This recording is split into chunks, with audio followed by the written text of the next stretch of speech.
5 साल की नेहा अपनी माँ शारदा के साथ रहती थी। नेहा और उसकी माँ बहुत ही गरीब थे।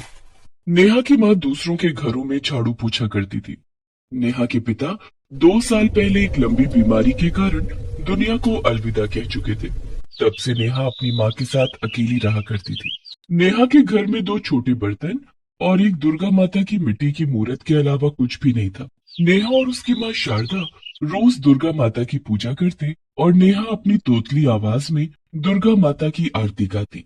जय अम्बे गौरी मैया जय मंगल मूर्ति, तुमको निश दिन धावत, मैया जी को निश दिन धावत, हरि ब्रह्मा शिवरी जय अम्बे गौरी, मांग सिंदूर विराजत, टेको मृग मद को, उज्ज्वल सेदु नैना चंद्र बदननी को, जय अम्बे गौरी जय अम्बे गौरी मैया जय मंगल मूर्ति।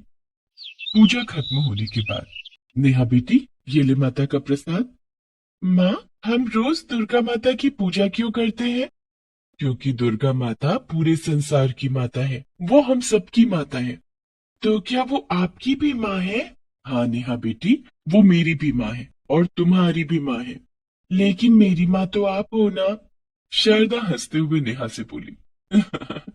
दुर्गा माता जगत जननी है, वो इस संसार में रहने वाले सभी प्राणियों की माँ है। तो फिर वो हमारे साथ क्यों नहीं रहती? नेहा बेटी, दुर्गा माता तो हमारे साथ ही है, बस वो हमें दिखाई नहीं देती हैं। जिस दिन हम उन्हें अपनी भक्ति से प्रसन्न कर लेंगे, उस दिन वो हमें दिखाई भी देने लगेंगी। नेहा बेटी, अब बाकी बातें बाद में करेंगे, अभी मुझे काम पर जाना है। तू अपना ख्याल रखना और समय पर खाना खा लेना। ठीक है माँ, आप काम पर जाओ, आप मेरी फिक्र बिल्कुल मत करना, क्योंकि जगत जननी दुर्गा माता मेरे साथ है। नेहा के भोलेपन पर शारदा हंस देती है और काम पर चली जाती है। सब कुछ ऐसे ही चल रहा था। भले ही शारदा और नेहा गरीब थे, लेकिन वो दोनों दिल से बहुत अमीर थे। कोई भी दिन ऐसा नहीं जाता जब शारदा दुर्गा माता की भूख के लिए मिश्री लेकर ना आती हो, चाहे खुद के खाने के लिए सूखी रोटी भी नसीब ना हो। कई कई दिनों तक दोनों को भूखे पेट ही सोना पड़ता। ऐसे में दोनों दुर्गा माता का नाम लेकर सो जाती। धीरे धीरे दिन गुजर रहे थे। एक दिन अचानक शारदा की तबीयत बहुत खराब हो गई और वो काम पर नहीं जा सकी। उसने नेहा को अपने पास बुलाकर कहा, नेहा बेटी, आज मेरी तबीयत बहुत खराब है, तू दुर्गा माता की पूजा अकेले ही कर ले। कोई बात नहीं माँ, आप आराम करो, मैं दुर्गा माता की पूजा कर लूंगी। नेहा अकेले ही दुर्गा माता की पूजा करने लगी और दुर्गा माता के सामने विनती करने लगी। हे दुर्गा माता, आप तो सबकी माँ हो ना, मेरी माँ की भी माँ हो, आप मेरी माँ को जल्दी ठीक कर दो। लेकिन नियति को कुछ और ही मंजूर था। शारदा की तबीयत दिन पर दिन खराब होती चली गई और एक दिन शारदा सोकर ही नहीं उठी। उस दिन नेहा ने उसे बहुत जगाने की कोशिश की। माँ, माँ उठो ना माँ, देखो सूरज निकल आया है, दुर्गा माता की आरती नहीं सुनोगी? लेकिन शारदा तो हमेशा के लिए सो चुकी थी। जब शारदा काफी देर तक नहीं उठी, तब नेहा डर के मारे जोर जोर से रोने लगी। उसके रोने की आवाज सुनकर आस पड़ोस के लोग वहां जमा हो गए। उन्होंने शारदा का दाह संस्कार कर दिया। शारदा के जाने के बाद अब नेहा घर में बिल्कुल अकेली हो गई थी। उसे शारदा की बहुत याद आ रही थी। घर में खाने के लिए भी कुछ नहीं था। माँ को खोने का दुख और जोरों की लगी भूख दोनों नेहा को बेचैन कर रहे थे। रोते हुए नेहा घर में रखी दुर्गा माता की मूर्ति के पास जाकर बोली, हे दुर्गा माता, आपने मेरी माँ को अपने पास बुला लिया, अब मेरा इस दुनिया में क्या काम, मुझे भी अपने पास बुला लो, या तो आप मेरे पास आ जाओ, आप तो संसार की माँ हो ना। तभी नेहा को अपनी माँ शारदा की कही हुई बात याद आती है। नेहा बेटा, दुर्गा माता तो हमारे साथ ही है, बस वो हमें दिखाई नहीं देती हैं।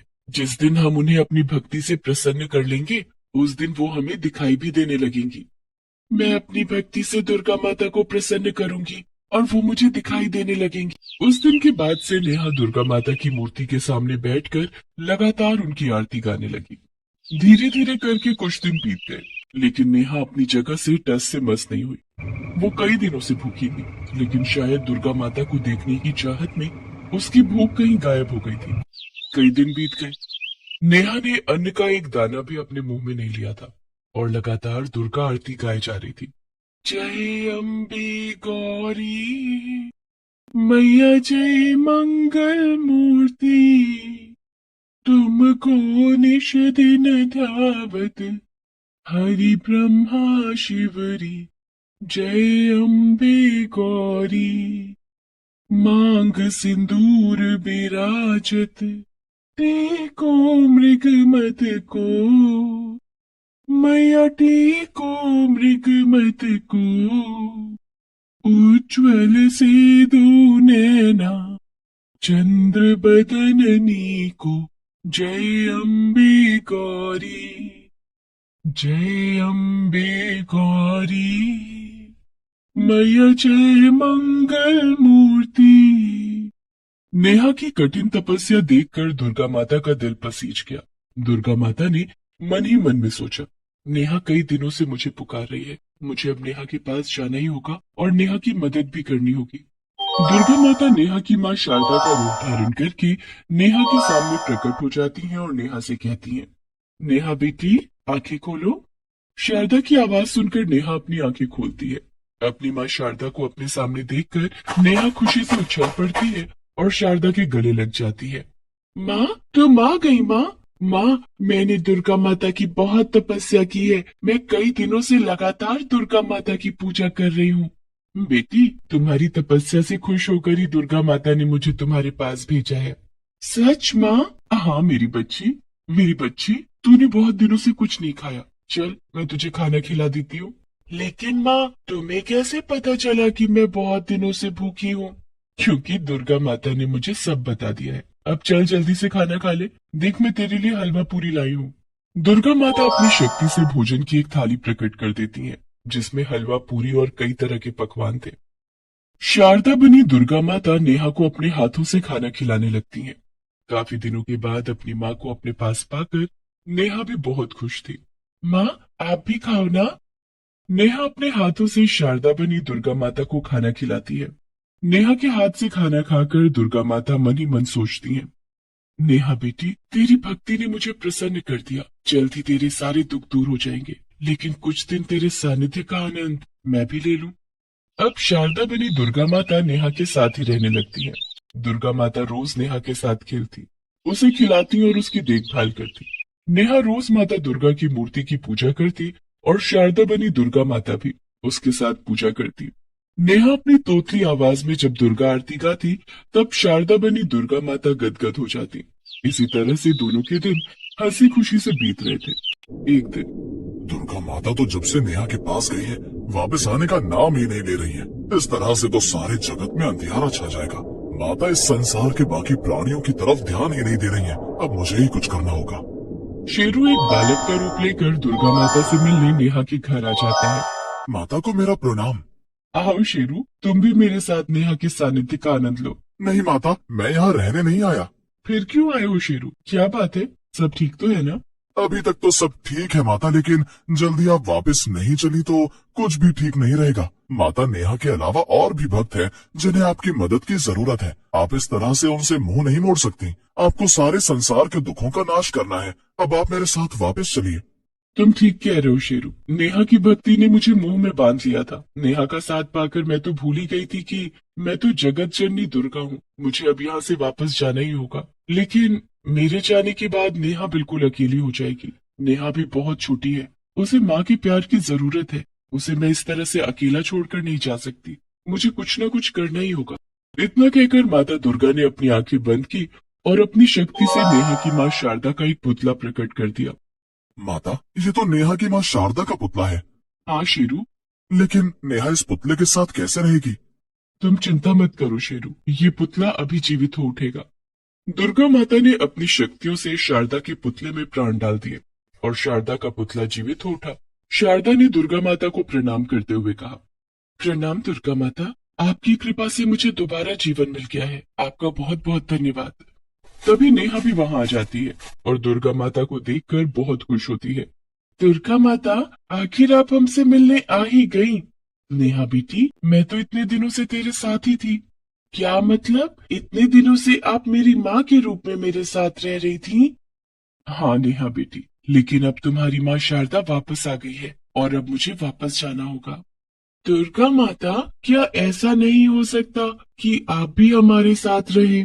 नहीं नेहा बेटी, मुझे संसार के सभी प्राणियों की रक्षा करनी है, उनके कष्टों को दूर करना है, इसलिए मुझे अब जाना ही होगा। ठीक है, लेकिन आप वादा कीजिए कि आप हमसे मिलने जरूर आएंगी। ठीक है नेहा बेटी, मैं तुमसे वादा करती हूँ कि मैं तुम दोनों से मिलने जरूर आऊंगी। नेहा और शारदा दोनों दुर्गा माता को हाथ जोड़कर प्रणाम करते हैं, जिसके बाद दुर्गा माता अंतर ध्यान हो जाती है। दुर्गा माता के जाने के बाद नेहा और शारदा ने देखा कि उनके घर में रखी दुर्गा माता की मिट्टी की मूर्त के पास ढेर सारे रुपए, पैसे और सोने चांदी रखे हुए थे। माँ, ये देखो, दुर्गा माता की मूर्ति के पास रुपए पैसे रखे हैं। दुर्गा माता ये सब हमें देकर गई हैं। हाँ नेहा बेटी, दुर्गा माता बहुत दयालु है, वो गरीबों का दुख नहीं देख सकती। दुर्गा माता के दिए पैसों से नेहा और शारदा की गरीबी भी दूर हो जाती है। पूरे गांव में शारदा के दोबारा जीवित होने की चर्चा होने लगती है। गांव के लोग शारदा और नेहा की दुर्गा भक्ति की मिसालें देने लगे। ये कहानी है नेहरू नगर गांव की रहने वाली सरोज और उसकी 7 साल की बेटी निशु की। सरोज का पति दीनू गांव के साहूकार के यहाँ काम करता था और काम के दौरान एक दुर्घटना में उसकी मौत हो गई थी। पति की मौत के बाद सरोज और निशु गांव के साहूकार के घर में काम करने लगी और साहूकार के जुल्म सहती। दोनों माँ बेटी माँ दुर्गा की बहुत बड़ी भक्त थी। आइए देखते हैं कि कैसे माँ दुर्गा ने उन्हें साहूकार के जुल्मों से मुक्ति दिलाई। निशु, निशु, जल्दी उठ, काम पर नहीं जाना है क्या? लेट हो गए तो साहूकार की गालियां सुननी पड़ेंगी। अच्छा माँ, उठती हूँ। निशु जल्दी से उठकर नहा लेती है और तैयार हो जाती है। निशु बेटा, आज तो घर में खाने के लिए भी कुछ नहीं है। आज हमें सारा दिन भूखा ही रहना पड़ेगा।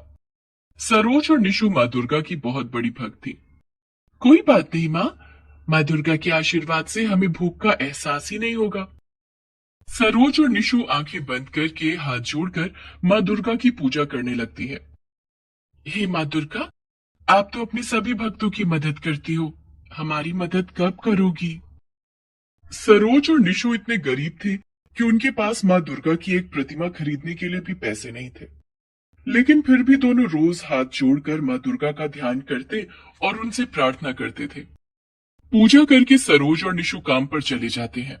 रास्ते में, माँ आज तो हम लेट हो गए, साहूकार फिर मारेगा। माँ, आखिर हमें कब तक साहूकार की गुलामी सहनी पड़ेगी? निशु बेटा, दुर्गा माँ सब देख रही हैं, उन्हें तो सब पता है। सही समय आने पर वो हमें साहूकार के जुल्मों से मुक्ति जरूर दिलाएंगी। बातें करते हुए दोनों साहूकार के घर पहुंचे। आ गए तुम दोनों। आज पूरे 20 मिनट लेट आए हो। तुम लोगों को समय की कीमत का अंदाजा तो है नहीं। और इतना कहकर साहूकार सरोज को डंडे से मारने लगता है। सरोज को काफी चोट लग जाती है। सरोज की ये हालत देखकर निशु रोने लगती है। साहूकार जी, माँ को मत मारो, मारना है तो मुझे मारो, माँ मेरी वजह से ही लेट हुई है। अच्छा, तो ये तेरी गलती है। इतना कहकर साहूकार निशु को डंडे से मारने लगता है। सरोज साहूकार के पैरों पर गिर जाती है और गिड़गिड़ाने लग जाती है। माफ कर दो साहूकार जी, हम आगे से लेट नहीं होंगे, मेरी बच्ची को मत मारो। साहूकार निशु को छोड़ देता है। एक तो तेरे पति ने उधार ले रखा था, उसे चुकाए बिना ही मर गया। उसके बदले में तुम्हारे अलावा और कौन काम करेगा? लेकिन तुम लोग भी काम चोर हो। चलो अब काम पर लगो। दरअसल सरोज के पति दीनू ने अपनी मिट्टी के घर की छत पर खप्पड़ लगाने के लिए साहूकार से 2000 रुपए उधार लिए थे। साहूकार सूद समेत उधार चुकाने के नाम पर दीनू से मजदूरी करवा रहा था। अचानक दीनू की मौत हो जाने के बाद सरोज और निशु को साहूकार के घर पर काम करना पड़ रहा था। उधार तो कब के पूरे हो चुके थे, लेकिन गरीब और अनपढ़ होने के कारण साहूकार उनका फायदा उठा रहा था और उनसे फ्री में अपने घर का काम करवाता। सरोज और निशु माँ दुर्गा का नाम लेकर साहूकार के जुल्म सहते और उसके घर का काम करते। नवरात्रि का त्योहार आने वाला था। त्योहार से पहले साहूकार की पत्नी सरोज और निशु से अपने घर की सफाई करवा रही थी। सरोज, ये माँ दुर्गा की तस्वीर टूट गई है, इसे कूड़े में फेंक दो। लेकिन मालकिन, माँ दुर्गा की तस्वीर कूड़े में कैसे फेंक दूं? पाप लगेगा। बहस मत करो, हम टूटी फूटी चीजें अपने घर में नहीं रखते, बाजार से नई और सुंदर तस्वीर ले आएंगे। लेकिन सरोज ने माँ दुर्गा की टूटी फूटी तस्वीर को छिपाकर एक कोने में रख दिया। काम खत्म हो जाने के बाद सरोज माँ दुर्गा की उस तस्वीर को अपने साथ घर ले आई। माँ, हम इस तस्वीर को अपने घर में रखेंगे। हमारे पास माँ दुर्गा की कोई तस्वीर नहीं है ना? हाँ निशु बेटा, हम गरीबों के लिए ये एक टूटी फूटी तस्वीर नहीं, बल्कि सिर्फ माँ दुर्गा है। माँ दुर्गा की भक्ति सच्चे मन से की जाती है। तस्वीर टूटी हो या नहीं हो, उससे माँ दुर्गा को कोई फर्क नहीं पड़ता। ये तस्वीर माँ दुर्गा ने खुद हमारे हाथों में दी है, ताकि हम इसे अपने घर में लगाकर माँ दुर्गा की पूजा कर सके। सरोज और निशु उस तस्वीर को अपने टेप से चिपकाकर अपने घर में रख लेते हैं। नवरात्रि का त्योहार शुरू हो चुका था। सरोज और निशु रोज माँ दुर्गा की उस तस्वीर की पूजा करते। नमो नमो दुर्गे सुख करनी, नमो नमो दुर्गे, नमो नमो दुर्गे सुख करनी, नमो नमो दुर्गे दुख हरनी। निरंकार है ज्योति तुम्हारी, तिहु लोक फैली उजियारी। शशि ललाट मुख महाविशाला, नेत्र लाल भ्रिकुटी विकराला। उधर साहूकार के घर में माँ दुर्गा की नई और सुंदर तस्वीर लाई गई। साहूकार की पत्नी रोज उस तस्वीर की पूजा करती। जय अम्बे गौरी, मैया जय श्यामा गौरी, तुमको निश दिन ध्यावत हरि ब्रह्मा शिव जी। ओम जय अम्बे गौरी, जय अम्बे गौरी, मैया जय श्यामा गौरी, तुमको निश दिन ध्यावत हरि ब्रह्मा शिव जी। ओम जय अम्बे गौरी। साहूकार की पत्नी जो मुरझाए हुए फूल फेंक देती, सरोज और निशु उसे अपने आंचल में समेटकर अपने घर ले आते और दूसरे दिन उन्हीं फूलों से माँ दुर्गा की पूजा करते। माँ, हमारे पास माँ दुर्गा को चढ़ाने के लिए प्रसाद तो है ही नहीं। मैंने कल देखा था कि साहूकार की पत्नी ड्राई फ्रूट्स के टुकड़े कचरे में फेंक रही थी। वो टुकड़े मैं कल उनसे मांग लूंगी, उसे ही हम प्रसाद के रूप में चढ़ाएंगे। दूसरे दिन सरोज साहूकार की पत्नी से ड्राई फ्रूट्स के टुकड़े मांगकर घर ले आती है और उससे ही माँ दुर्गा को प्रसाद का भोग लगाती है। सरोज और निशु ने नवरात्रि का व्रत भी रखा था। धीरे धीरे नवरात्रि के 7 दिन बीत गए। माँ, कल दुर्गा अष्टमी है, हम माता को हलवा और पूरी का भोग कैसे लगाएंगे? निशु बेटा, दुर्गा माता हमारी कोई ना कोई मदद जरूर करेंगी। वो अपने भक्तों का बहुत ध्यान रखती है। तभी दरवाजे पर दस्तक हुई। सरोज ने दरवाजा खोला तो बाहर एक आदमी खड़ा था। कौन हो भैया? बहन, मैं गरीबों की मदद करने निकला हूँ। जरूरतमंदों को राशन मुफ्त में बांट रहा हूँ। क्या तुम्हें राशन की जरूरत है? हाँ भैया, हमारे पास तो माता को भोग लगाने के लिए भी राशन नहीं है। ये राशन ले लो बहन, इनसे हलवा और पूरी बनाकर माँ दुर्गा को भोग लगा देना। सरोज खुशी खुशी वो राशन ले लेती है। निशु बेटा, मैंने कहा था ना, माँ अपने भक्तों को कभी निराश नहीं करती। जो भी सच्चे मन से माँ दुर्गा की भक्ति करता है, माँ उसकी मदद जरूर करती है। दूसरे दिन दुर्गा अष्टमी थी। सरोज और निशु सुबह उठकर माँ दुर्गा की पूजा करती हैं। वे दोनों माता को हलवा, पूरी और चने का भोग लगाती हैं। निशु बेटा जल्दी चल, आज तो बहुत देर हो गई है, साहूकार जी बहुत नाराज होंगे। माँ, साहूकार जी के लिए थोड़ा प्रसाद ले लेते हैं, शायद प्रसाद देखकर उनका गुस्सा कुछ कम हो जाए। ठीक है। सरोज एक पोटली में थोड़ा सा हलवा, पूरी और चने का प्रसाद रख लेती है और दोनों माँ बेटी साहूकार के घर पहुंचती हैं। देर हो जाने के कारण साहूकार बहुत गुस्से में था। आ गए तुम दोनों माँ बेटी को बहुत चर्बी चढ़ गई है, आज फिर लेट आए हो। माफ कीजिए मालिक, वो आज दुर्गा अष्टमी थी ना, तो मैं और निशु माता रानी की पूजा करने लगे थे। भोग का प्रसाद बनाने में देरी हो गई, ये लीजिए, मैं आपके लिए भी माता का प्रसाद लाई हूँ। लेकिन साहूकार ने सरोज के हाथ पर एक डंडा मारा, जिससे प्रसाद छिटक कर जमीन पर गिर गया। बेचारी सरोज जमीन पर गिरे हुए प्रसाद को चुनकर अपने आंचल में भरने लगी, लेकिन साहूकार का डंडा नहीं रुका। वो लगातार सरोज को डंडे से पीट रहा था और सरोज उसकी परवाह किए बिना प्रसाद को जमीन से चुन रही थी। ये सब देखकर निशु बहुत जोर जोर से रोने लगी। तभी अचानक वहां वही आदमी आ गया जिसने सरोज को मुफ्त में राशन दिया था। उस आदमी ने साहूकार का हाथ पकड़कर उसे रोक लिया। तेरी इतनी हिम्मत, तो जानता है मैं कौन हूँ? मैं तुम्हारे बारे में सब जानता हूँ, लेकिन तुम नहीं जानते कि मैं कौन हूँ। हाँ, तू जो कोई भी हो, मुझसे बड़ा नहीं हो सकता। मैं इस गांव का साहूकार हूँ।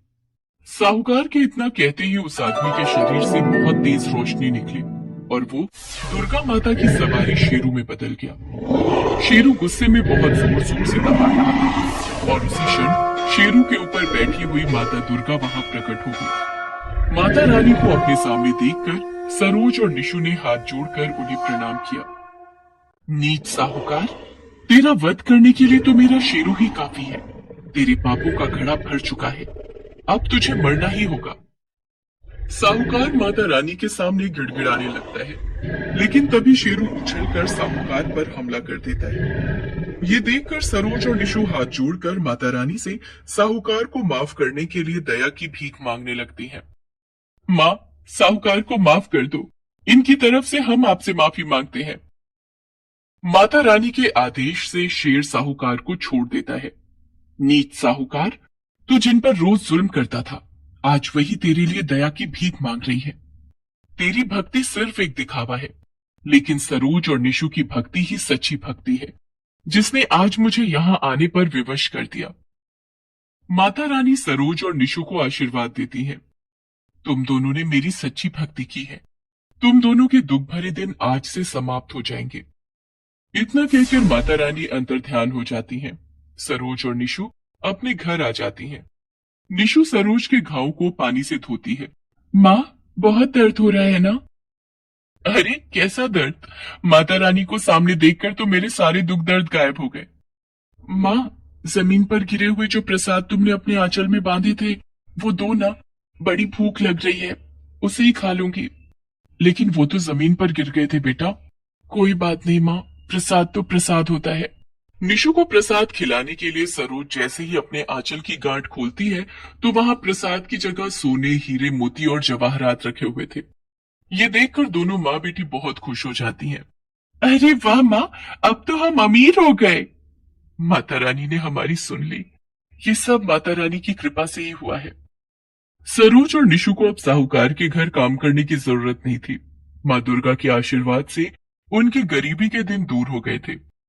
बोलो माता रानी की जय, माँ शेरा वाली की जय।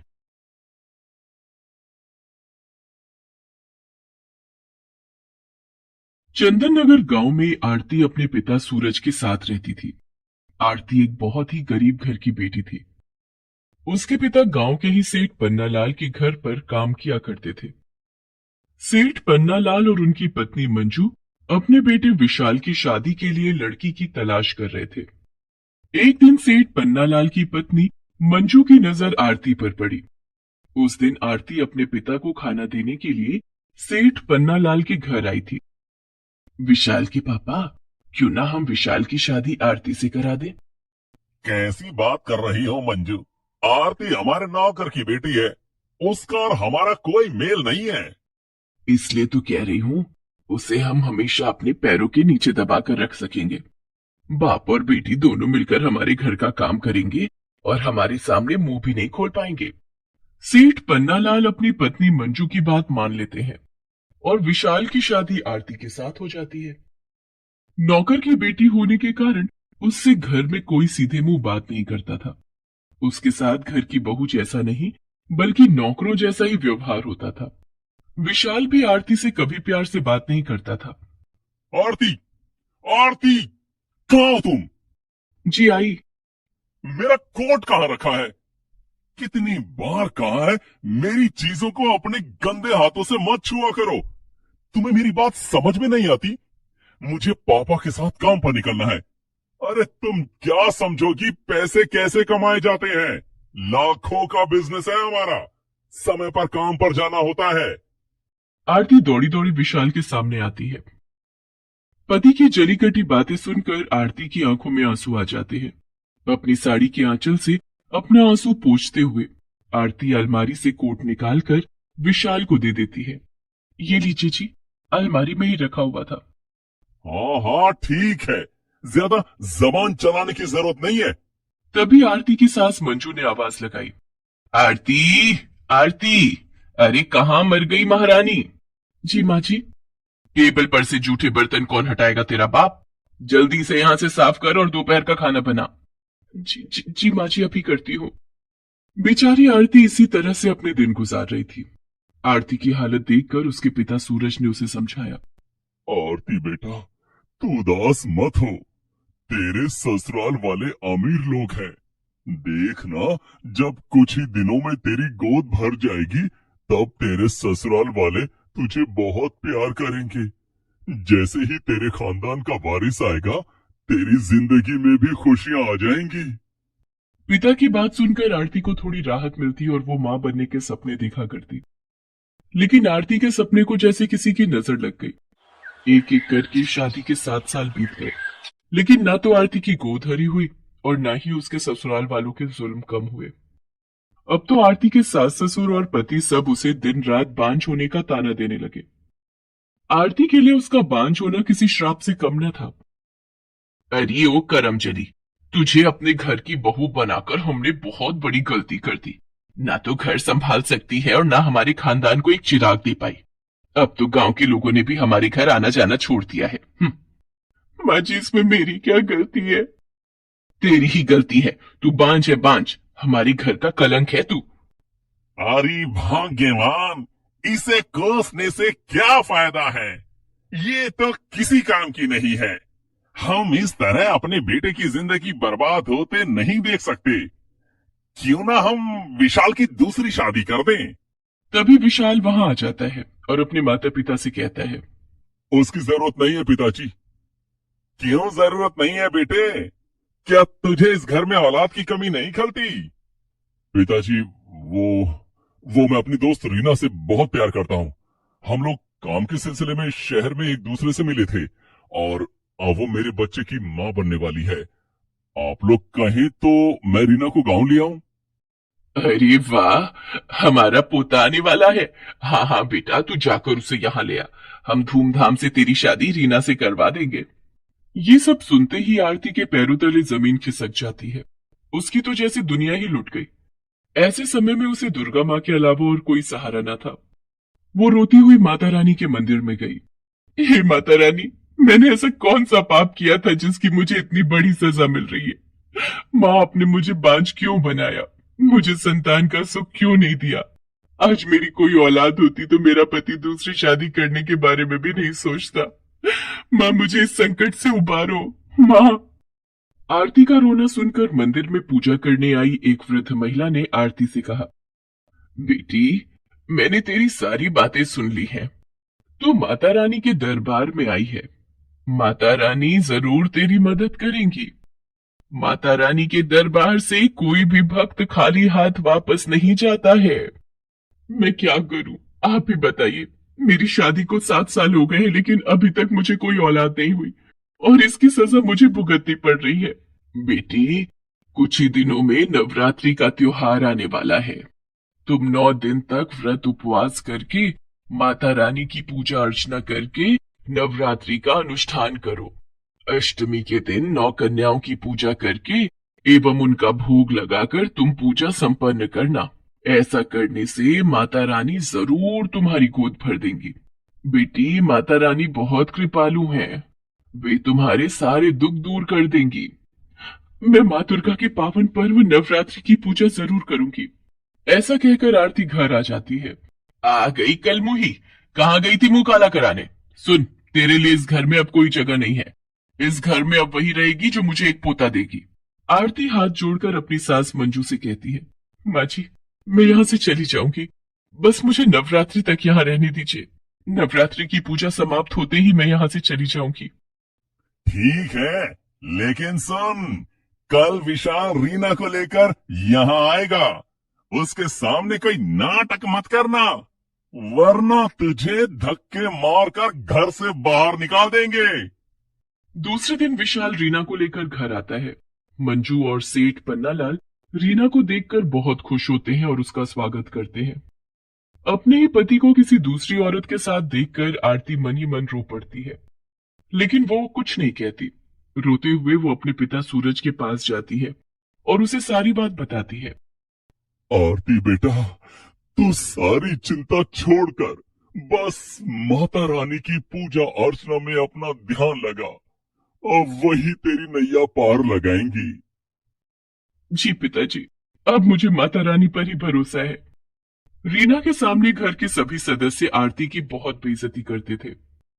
आरती, रीना के लिए नींबू का शरबत बनाकर लाओ और माँ ने गोंद के लड्डू बनाए हैं, वो भी लेकर आना। डार्लिंग, ये कौन है? ये हमारी नौकरानी है, काफी साल से हमारे घर में काम कर रही है ना, इसलिए घर के सदस्य जैसी हो गई है। इसके पिताजी हमारे घर में नौकर है। विशाल की बात सुनकर आरती रसोई में जाकर जोर जोर से रोने लगती है। तभी वहां मंजू आ जाती है। तुझे कहा था कि रीना के सामने कोई नाटक मत करना। तू ऐसे नहीं मानेगी, तुझे इस घर से निकालकर बाहर फेंक देंगे तब तू मानेगी। आरती झट से अपने आंसू पोंछती है और रीना के लिए शरबत और लड्डू लेकर विशाल के कमरे में जाती है। वहां विशाल बड़े प्यार से रीना के पेट को सहला रहा था। अपने ससुराल में आरती खून का घूंट पीकर रह रही थी और बस माता रानी का नाम लेती थी। कुछ दिनों बाद नवरात्रि का पावन त्योहार शुरू हो गया। आरती ने अपने सास ससुर से घर में नवरात्रि का अनुष्ठान करने की अनुमति मांगी। नहीं नहीं, रीना की गोद भराई की रस्म होनी है, एक घर में दो दो अनुष्ठान नहीं हो सकते। तुम कहीं और जाकर अपना ये नाटक करो। आरती के सास ससुर उसे घर में नवरात्रि की पूजा करने के लिए मना कर देते हैं, जिसके बाद आरती अपने पिता सूरज की झोपड़ी में नवरात्रि पूजा करने लगती है। आरती ने अपनी झोपड़ी में देवी दुर्गा की प्रतिमा की स्थापना की और व्रत उपवास करके पूरे विधि विधान से माता रानी की पूजा अर्चना की। जय अम्बे गौरी मैया, जय श्यामा गौरी, तुमको निश दिन ध्यावत हरि ब्रह्मा शिवरी। जय अम्बे गौरी, मांग सिंदूर विराजत, टीको मृग मद को मैया, टीको मृग मद को।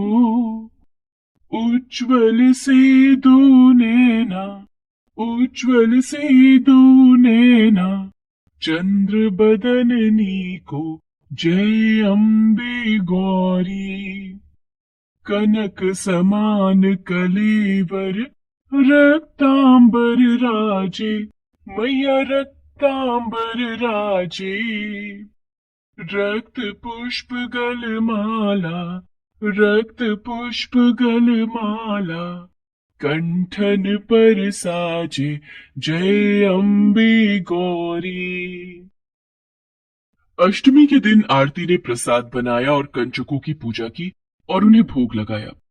इधर आरती के ससुराल में रीना की गोद भराई की रस्म की तैयारी हो रही थी। रीना अपने कमरे में तैयार हो रही थी, तभी विशाल वहां आता है। रीना किसी से फोन पर बात कर रही थी। तुम चिंता मत करो डार्लिंग, गोद भराई की रस्म में मुझे जितने गहने मिलेंगे मैं वो सब लेकर तुम्हारे पास कल ही आ जाऊंगी। और मैंने तो यहाँ की तिजोरी की चाबियां भी हथिया ली हैं। विशाल के माता पिता ने पोते के आने की खुशी में तिजोरी की चाबी मुझे दे दी है। बहुत जल्द मैं सारे सामान के साथ तुम्हारी बाहों में रहूंगी। विशाल रीना की सारी बातें सुन लेता है। ये तुम किससे बात कर रही हो रीना? विशाल को सामने देखकर रीना हड़बड़ा जाती है और उसके हाथ से फोन छूटकर नीचे गिर जाता है। विशाल वो फोन उठा लेता है। फोन के उस तरफ से किसी दूसरे आदमी की आवाज आ रही थी। हेलो, हेलो रीना, क्या हुआ? तुम चुप क्यों हो गई? तुम कल आ रही हो ना? विशाल फोन काट देता है और अपने पिता सेठ पन्नालाल और मां मंजू को सारी बात बताता है। हे भगवान, हम बर्बाद होने से बच गए। उधर मंजू का अलग ही रोना था। हाय राम, लगता है इस घर में पोता कभी नहीं आएगा। माँ, किसी और के पाप को मैं अपना नाम तो नहीं दे सकता ना। रीना के पेट में किसी और का बच्चा है, मेरा नहीं। ये तो हमें लूटकर कल यहाँ से भागने वाली थी। अब गोद भराई के रस्म की सारी तैयारी हो चुकी है। अब हम क्या करेंगे? मालिक, आप गोद भराई की रस्म अपनी बहू आरती की कीजिए। आरती माँ बनने वाली है। क्या? हाँ मालिक, नवरात्रि पूजा के अंतिम दिन कंजकों को प्रसाद खिलाने के बाद आरती की तबीयत अचानक खराब हो गई। मैं वैद्य जी को बुला कर लाया। मैंने सोचा था शायद उपवास के कारण आरती की तबीयत बिगड़ गई होगी, लेकिन बधाई हो सूरज, तुम्हारी बेटी माँ बनने वाली है। आरती 1 महीने के गर्भ से है। ये सब नवरात्रि पूजा और माता रानी की कृपा से हुआ है मालिक। सूरज की बात सुनकर मंजू ने आरती को गले से लगा लिया। सभी ने आरती से अपने कुकर्मों की माफी मांगी और आरती की गोद भराई की रस्म पूरी की गई। विशाल ने पुलिस बुलाकर रीना को हवालात भेज दिया और 8 महीने बाद माता रानी की कृपा से आरती ने एक सुंदर सी बेटी को जन्म दिया। बोलो माता रानी की जय, शेरा वाली की जय, पहाड़ा वाली की जय।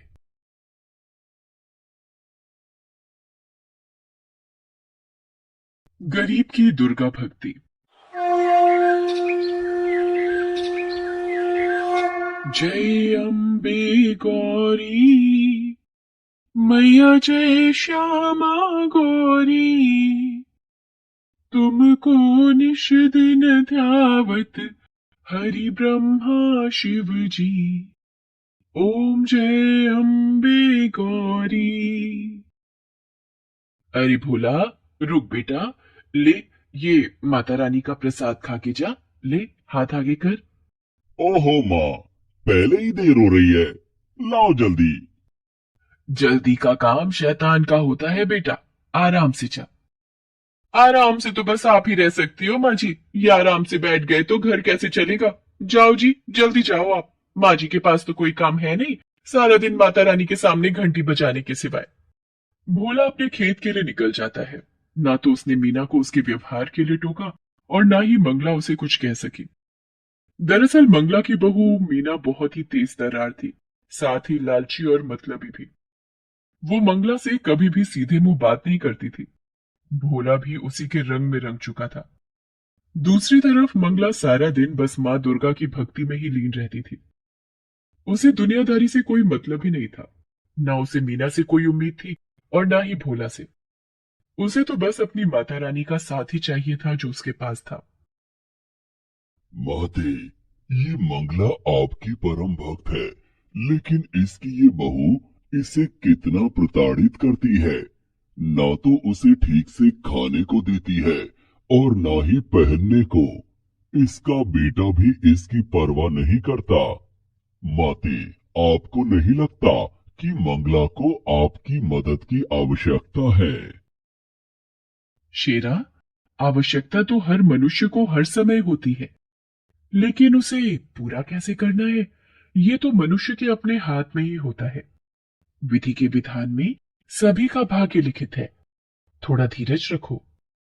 जैसे मंगला के मन में माँ दुर्गा बसी हुई थी, ठीक वैसे ही माँ दुर्गा भी मंगला से बहुत प्रेम करती थी। लेकिन फिर भी अभी मंगला को बहुत कुछ सहना था। मीना बेटी, कल से नवरात्रि शुरू हो रहे हैं, तो माता रानी की पूजा का सामान चाहिए था और मेरे व्रत भी होंगे तो। माँ जी, देखिए आपको व्रत रखने हैं तो शौक से रखिए, लेकिन एक बात साफ साफ सुन लीजिए, आपके लिए फल मेवा और ये पूजा का इतना महंगा सामान लाने के लिए पैसे नहीं है हमारे पास। सब कुछ तो आपके सामने ही है। पता नहीं फिर भी आपको कुछ दिखता क्यों नहीं। ले दे के एक खेती तो है हमारे पास। बड़ी मुश्किल से इस बार चने की फसल कुछ ठीक ठाक हुई है, वो भी अभी पूरी तरह से तैयार नहीं है। अब आप ही बताइए कि पहले घर के जरूरी खर्च देखें या आपके ये सब नाटक। इतना कहकर मीना वहां से चली गई। मंगला ने बड़ी उम्मीद भरी नजरों से भोला की तरफ देखा, लेकिन भोला ने भी उसकी उम्मीदों को पल भर में तोड़ दिया। माँ, मीना ठीक ही तो कह रही है। वैसे भी तुम्हारा हर दिन तो माता रानी के नाम से ही शुरू होता है और उन्हीं के नाम के साथ खत्म भी होता है। तो फिर ये नवरात्रि पर व्रत रखने से क्या खास हो जाएगा? खामखा तुम्हारी तबीयत बिगड़ जाएगी और फिर डॉक्टर की फीस और दवाइयों पर फालतू खर्च, ये सब बड़ा भारी पड़ जाएगा माँ। मंगला फिर कुछ न कह सकी, लेकिन वो उदास जरूर थी। उसने तो सोचा था कि इस नवरात्रि पर वो माता रानी का नया मंदिर बनवाएगी, लेकिन यहाँ तो पूजा का सामान ही नहीं आ पा रहा था।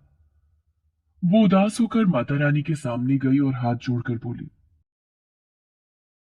माँ, मेरे बच्चों को क्षमा करना। ये नादान है, पर मैं जानती हूँ कि आप अपने इस भक्त की मदद जरूर करेंगी। इतना कहकर मंगला रोने लगी। दूसरी तरफ मीना के दिमाग में नई खिचड़ी पकने लगी थी। सुनो जी, मैं क्या बोल रही थी, अपने खेत की फसल बस तैयार ही होने वाली है, तो किसी को तो उसकी रखवाली करनी ही होगी। हाँ, तो मैं रहता तो हूँ सारा दिन खेत में। देखा, भूल गए ना, कल हम दोनों को मेरे मायके चलना है, पूरे 1 हफ्ते के लिए। मेरे इकलौते भाई की शादी है, तो जब आप यहाँ नहीं रहेंगे तो खेत का ख्याल कौन रखेगा? आ, हाँ, ये तो मुश्किल हो गई। ऐसा करते हैं, तुम अकेली चली जाओ शादी में, मैं रुक जाता हूँ यहीं। अरे ना ना, आप नहीं चलोगे तो अच्छा लगेगा क्या? और वैसे भी मैंने शादी के लिए सारी तैयारियां कर ली है। आपके लिए और अपने लिए नए कपड़े भी खरीद लिए हैं। ये देखिए, शादी की हर रस्म के लिए अलग अलग कपड़े खरीदे हैं मैंने। तो शादी में तो जाना ही है हम दोनों को। तो फिर खेत खेत को कौन देखेगा? माँ जी है ना, वो रखवाली कर लेंगी खेत की। माँ? अ, लेकिन वो कैसे? वो सारा दिन खेत पर करेंगी क्या? वही जो यहाँ घर पर करती हैं। खेत के कोने में जो एक छप्पर है, वही सारा इंतजाम कर देंगे। उनकी माता रानी की मूर्ति भी ले जाकर रख देंगे वहीं पर। वैसे भी माँ जी के नवरात्रि के व्रत चल रहे हैं, तो उनके खाने पीने की चिंता तो है नहीं। जैसे यहाँ रहने वाली थी, वैसे ही वहां रह लेंगी। साथ में खेत की रखवाली भी हो जाएगी। लेकिन क्या क्या ये ठीक रहेगा? बिल्कुल ठीक रहेगा जी। अब तुम ज्यादा मत सोचो, हमें कल ही निकलना है, तो ऐसा करो, आज शाम को ही माँ जी को जाकर वहां छोड़ो। भोला एक बार भी मंगला से उसकी मर्जी पूछता तक नहीं, और उसे उसके सामान के साथ खेत में छोड़ आता है। अच्छा माँ, चलता हूँ, तुम आराम से रहना और हम 1 हफ्ते में लौट आएंगे, ठीक है? हाँ बेटा, तू मेरी चिंता मत कर। जा, आराम से जाना, और बहू का भी ख्याल रखना। मंगला जानती थी कि अब उसे अपनी आगे की जिंदगी उसी छप्पर के नीचे बितानी थी, क्योंकि वो मीना के लिए सिर्फ एक बोझ थी, जिसे उसने खेत की रखवाली के बहाने उतार दिया था। इस सब के बाद भी मंगला दुखी नहीं थी, क्योंकि उसकी माता रानी तो अब भी उसके साथ ही थी। शेरा, कितने दिन हो गए धरती पर विचरण किए हुए, चलो आज चलते हैं। माँ दुर्गा की बात मानकर उनका शेर अपना रूप बदलकर एक बालक का रूप धारण कर लेता है, और माँ दुर्गा स्वयं उसकी माता का स्वरूप लेकर धरती पर आती है। वो शेरा के साथ मंगला के गांव में ही आती है। चलते चलते वे दोनों भोला के खेत के पास रुकते हैं, जहां मंगला अपने छप्पर के नीचे माँ दुर्गा की भक्ति में लीन थी।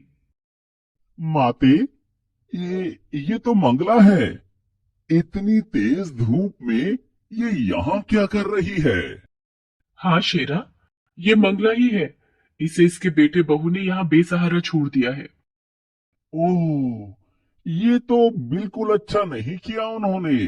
माते, अब तो आपको इसकी मदद करनी ही चाहिए। माँ दुर्गा मुस्कुराकर शेरा की तरफ देखती है, और फिर उसे अपने साथ चलने का इशारा करती है। वे दोनों सीधे मंगला के पास पहुंचते हैं। फिर माँ दुर्गा मंगला से कहती हैं, माता जी प्रणाम। मेरा नाम दुर्गा है, और ये मेरा बेटा है। इसे बहुत भूख लगी है। हमारा घर यहाँ से काफी दूर है, पहुंचते पहुंचते शाम हो जाएगी। अगर आपकी आज्ञा हो तो क्या हम आपके खेत से कुछ चने ले सकते हैं? बस मेरे बच्चे का पेट भर जाए, इतने ही लेंगे। आपकी बड़ी कृपा होगी। नहीं, तुम नहीं ले सकते। क्या कहा? हम नहीं ले सकते? लेकिन लेकिन मुझे बहुत भूख लगी है, बस थोड़ी सी दे दीजिए ना। बेटा, कच्चे चने ले भी लोगे तो भला उन्हें खाओगे कैसे? तुम दोनों यहीं रुको, मैं खुद जाकर चने लाती हूँ और फिर अपने चूल्हे पर उन्हें भूनकर तुम्हें देती हूँ। फिर देखना क्या स्वाद आता है। मंगला उन दोनों को वहीं बिठाकर खुद चने लेने के लिए खेत में चली जाती है और अपनी झोली में ढेर सारे चने लेकर वापस लौटती है। आप रहने दीजिए, इन्हें भूनिए मत, मेरा बेटा ऐसे ही खा लेगा। कमाल करती हो बेटी, ऐसे कैसे खा लेगा कच्चे चने? मैंने कहा ना, तुम बस कुछ देर रुको। बेटी, मुझ बुढ़िया के पास और तो कुछ है नहीं, बस जो कर सकती हूँ वो तो करने दो, मुझे अच्छा लगेगा। वैसे भी माता रानी के नवरात्रे चल रहे हैं और पता नहीं मैं कंजक पूजन कर भी पाऊंगी या नहीं। इस प्यारे से बच्चे और तुम्हें चने खिलाकर ही संतोष लेने दो मुझे। इसके बाद मंगला बड़े ही प्यार से अपने चूल्हे पर उन चनों को खूब अच्छे से भूनती है और फिर माँ दुर्गा और शेरा को खिलाती है। इसके बाद, धन्यवाद माता जी, आपके चनों का स्वाद मैं कभी नहीं भूलूंगी।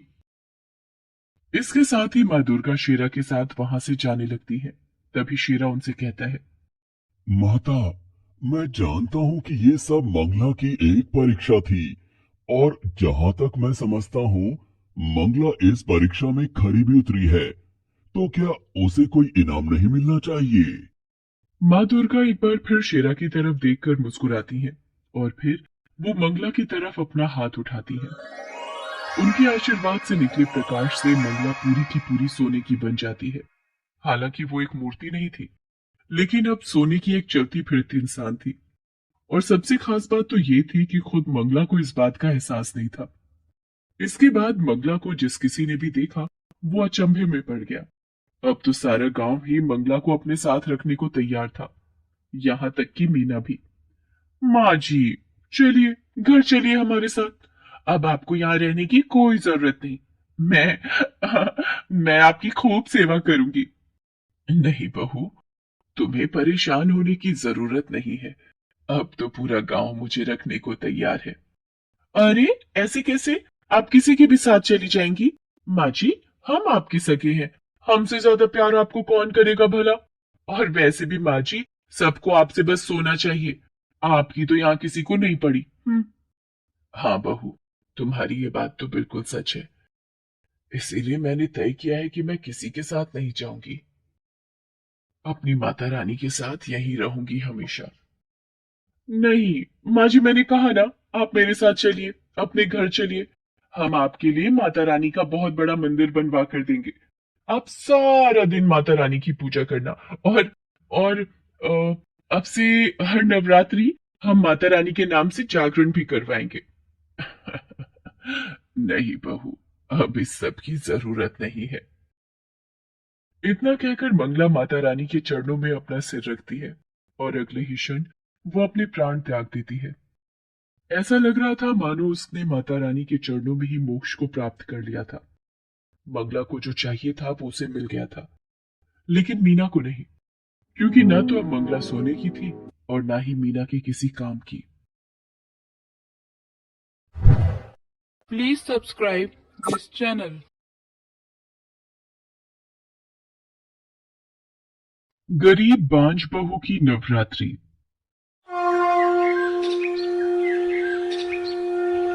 सुनंदा की शादी को 5 साल हो गए थे। शादी के इन 5 सालों में बहुत कुछ बदला। अगर कुछ नहीं बदला तो वो था सुनंदा का नसीब।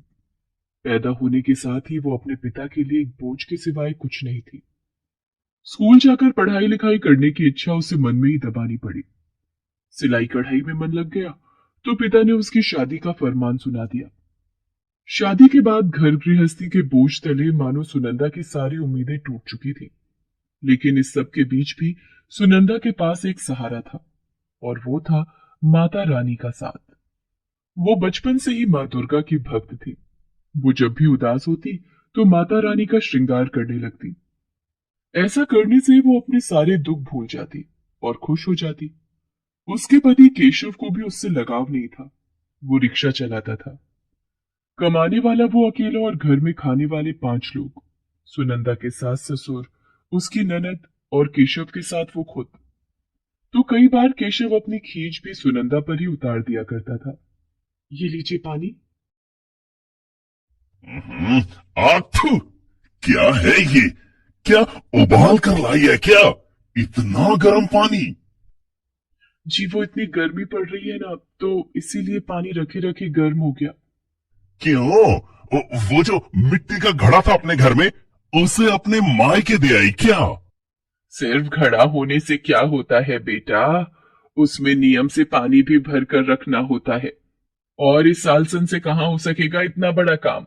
तू ठहर जा बेटा, मैं अभी भर देती हूँ। माँ जी वो घड़ा नहीं है। हैं? नहीं है का क्या मतलब? कहाँ गया वो? क्या सच में दे आई अपने मायके? माँ जी वो कल पड़ोस के बच्चे जब यहाँ खेलने आए थे तो उन्हीं से टूट गया था वो।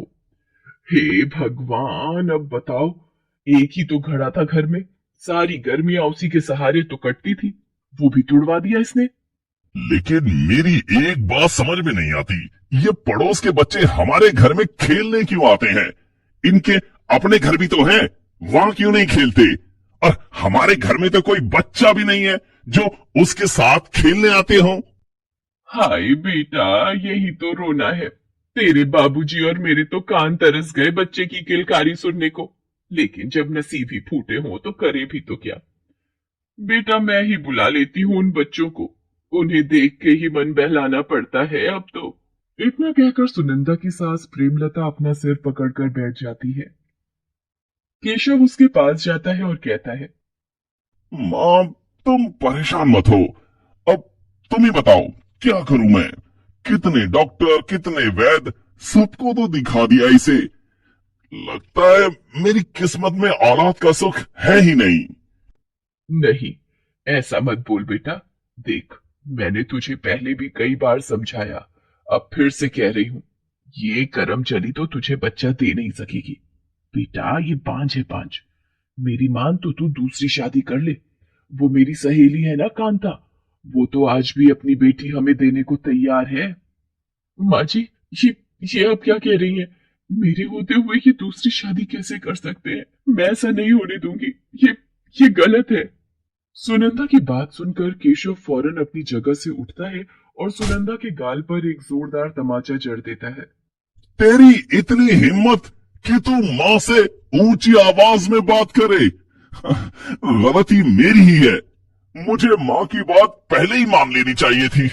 माँ, तुम कांता मौसी से बात कर लो, मैं तैयार हूं शादी के लिए।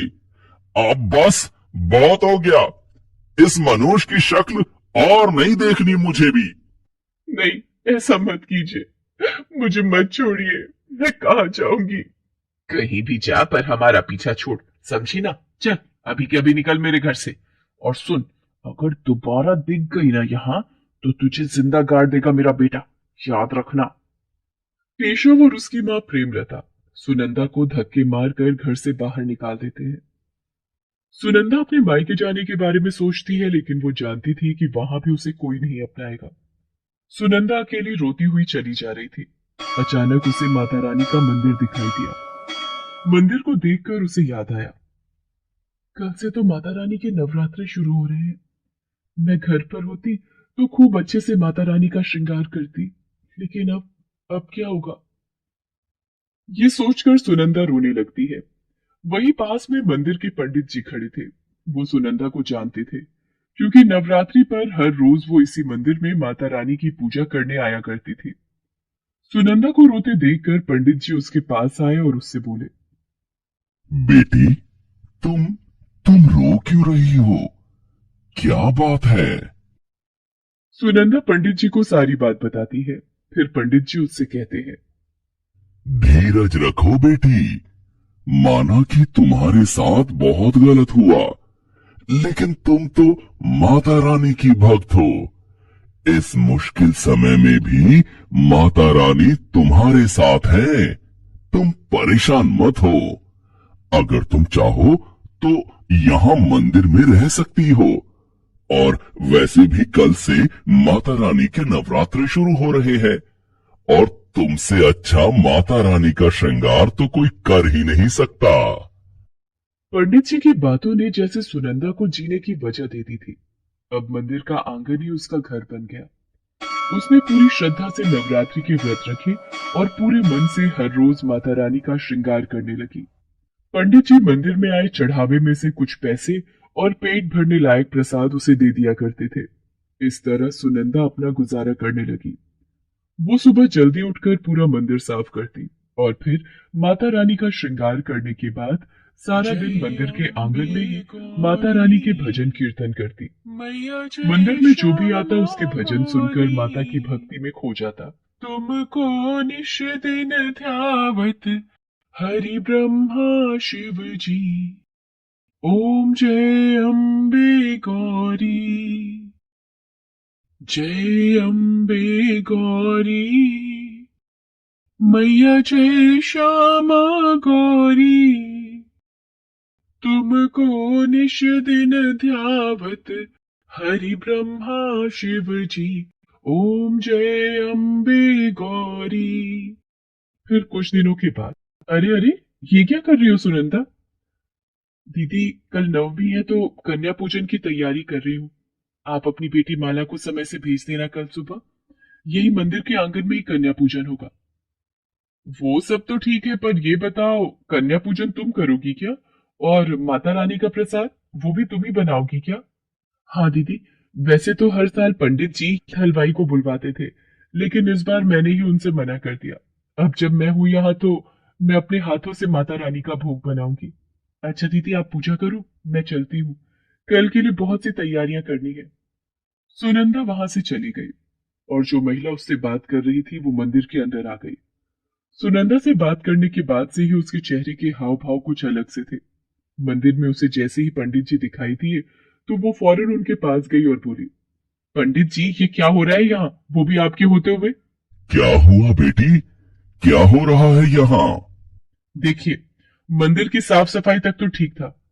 वो सुनंदा माता रानी का श्रृंगार करने लगी तो भी हमने कुछ नहीं कहा, लेकिन अब वो कन्या पूजन भी करेगी और प्रसाद भी उसी के हाथों से बनेगा क्या?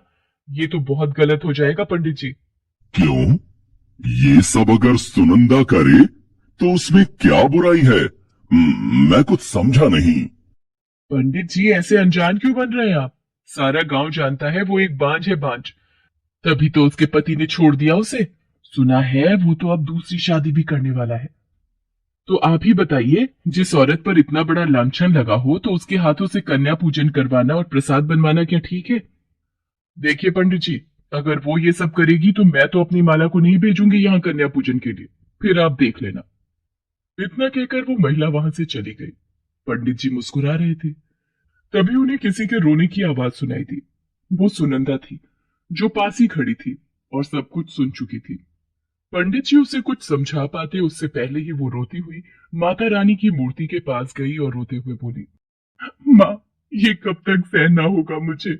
घर परिवार सब छूट गया, अब आपका साथ भी छोड़ना होगा क्या? नहीं माँ, इससे अच्छा तो मैं मर ही जाऊं, वही अच्छा रहेगा। नहीं बेटी, इतनी जल्दी हिम्मत मत हारो। तुम माता रानी की शरण में हो। मुझे पूर्ण विश्वास है कि वो तुम्हारे दुख का निवारण अवश्य करेंगी। अब ऐसा करो, कल के प्रसाद और माता रानी के श्रृंगार के लिए जो कुछ चाहिए वो सब जाकर ले आओ बाजार से। लो, ये पैसे भी रख लो। लेकिन पंडित जी मैं, नहीं नहीं, आप किसी और से करवा लीजिए सब कुछ। नहीं बेटी, पूरे नवरात्रे तुमने माता रानी की सेवा की है, तो नवमी पर तुम्हारा ये अधिकार मैं तुमसे कैसे छीन सकता हूँ? तुम कुछ मत सोचो और बाजार से जाकर ये सामान ले आओ। बाकी सब माता रानी पर छोड़ दो, ठीक है? पंडित जी की बात मानकर सुनंदा उनसे पैसे लेकर बाजार की तरफ चल देती है। वो बाजार पहुंचने ही वाली थी कि अचानक एक जगह उसे कुछ लोगों की भीड़ दिखाई दी। उसने पास जाकर देखा तो वहां एक कार का भयंकर एक्सीडेंट हो रखा था। वहीं पास में ही एक छोटी सी बच्ची जोर जोर से रो रही थी। कोई उस बच्ची की मदद के लिए आगे नहीं आ रहा था। सुनंदा ने जैसे ही ये सब देखा तो उसने फौरन उस बच्ची को गोद में उठा लिया। फिर उसने बच्ची के माँ बाप की तरफ देखा जिनकी मौत हो चुकी थी। सुनंदा ने फौरन उस बच्ची को गले से लगा लिया और रोने लगी, लेकिन इस बार उसके आंसुओं में खुशी भी छलक रही थी, क्योंकि वो समझ गई थी कि माता रानी ने उसे अपना आशीर्वाद दे दिया है, साथ ही जीने की वजह भी। Please subscribe this channel.